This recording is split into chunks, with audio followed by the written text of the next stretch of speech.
28 পাতার চার্জশিট, 2 জায়গায় খালি আমার নামটা লিখেছে। সবাই বুঝতে পারছে যে এই অভিষেক বন্দ্যোপাধ্যায়ের যে নামটা এসে সেই বন্দ্যোপাধ্যায়টা কে। প্রাথমিক নিয়োগ দুর্নীতি মামলায় সিবিআই এর দায়ের করা তৃতীয় সাপ্লিমেন্টারি চার্জশিট ঘিরেই এখন জোর রাজনৈতিক বিতর্ক।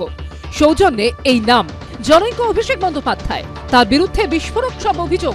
কিন্তু জনৈক এই অভিষেক বন্দ্যোপাধ্যায় কে, কিচ্ছু স্পষ্ট করেনি সিবিআই। এই আবহেই এবার নেতাজি ইন্ডোরের সভা থেকে চার্জশিট প্রসঙ্গে মুখ খুললেন অভিষেক বন্দ্যোপাধ্যায়। অভিষেক বন্দ্যোপাধ্যায় কে, বাড়ি কোথায়, সাংসদ না বিধায়ক না পঞ্চায়েত প্রধান, কোথায় থাকে, কার ছেলে, কোনো পরিচয় নেই। বিজেপি নেতারা যেমন ভাববাচ্ছে কথা বলতো, ইডি সিবিআই এখন ভাববাচ্ছে কথা বলছে।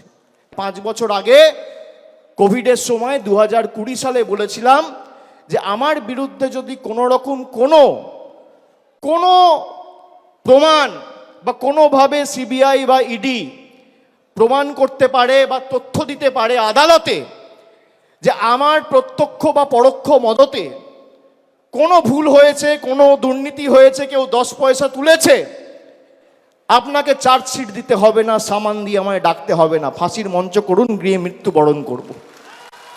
আজকে একই কথা বলছি, আপনার কাছে প্রমাণ থাকলে প্রমাণ দেবেন। বিন্দুমাত্র লজ্জা থাকলে তিনি এই মুহূর্তে যে বলেছিলেন যে গলায় দড়ি দেবেন নাকি তিনি নিজের, সেই দেওয়ার তো সাহস নেই। কমসে কম কচু গাছে গলায় দড়ি দেওয়ার আবার ট্রাই করতে পারতেন। সিবিআই সাপ্লিমেন্টারি চার্জশিটে দাবি করা হয়েছে, কথোপকথন থেকে এও সামনে এসেছে বেআইনি নিয়োগ নিয়ে অভিষেক ব্যানার্জি এবং পার্থ চ্যাটার্জির মধ্যে দ্বন্দ্ব তৈরি হয়েছিল। অডিওতে শোনা যাচ্ছে সুজয় কৃষ্ণ ভদ্র বলছেন যে বেআইনি নিয়োগগুলো ইতিমধ্যে হয়ে গেছে তার জন্য অভিষেক ব্যানার্জি 15 কোটি টাকা চেয়েছেন। যখন সুজয় কৃষ্ণ জানান তিনি তা করতে পারবেন না, কারণ প্রত্যেক চাকরি প্রার্থী ইতিমধ্যেই 6.5 লক্ষ টাকা করে দিয়েছেন, তখন অভিষেক ব্যানার্জি সুজয়কে বলেন তাদের নিয়োগ আটকে দিতে, নয়তো তিনি ওই চাকরি প্রার্থীদের গ্রেফতার করিয়ে দেবেন অথবা দূরবর্তী জায়গায় তাদের পোস্টিং করাবেন। এটাও জানা গেছে আরো 100 কোটি টাকা তোলার জন্য সুজয় কৃষ্ণ ভদ্র, শান্তনু ব্যানার্জি এবং কুন্তল ঘোষ আরো 2000 চাকরি প্রার্থী থেকে ঘুষ নেওয়ার পরিকল্পনা করেছিলেন, যাতে পার্থ চ্যাটার্জি, অভিষেক ব্যানার্জি এবং মানিক ভট্টাচার্যকে 20 কোটি টাকা করে দেওয়া যায় এবং বাকি টাকা তারা নিজেদের মধ্যে ভাগ করে নেবেন। কিন্তু চার্জশিটে জনৈক অভিষেক ব্যানার্জির পরিচয় কেন সামনে আনলো না সিবিআই?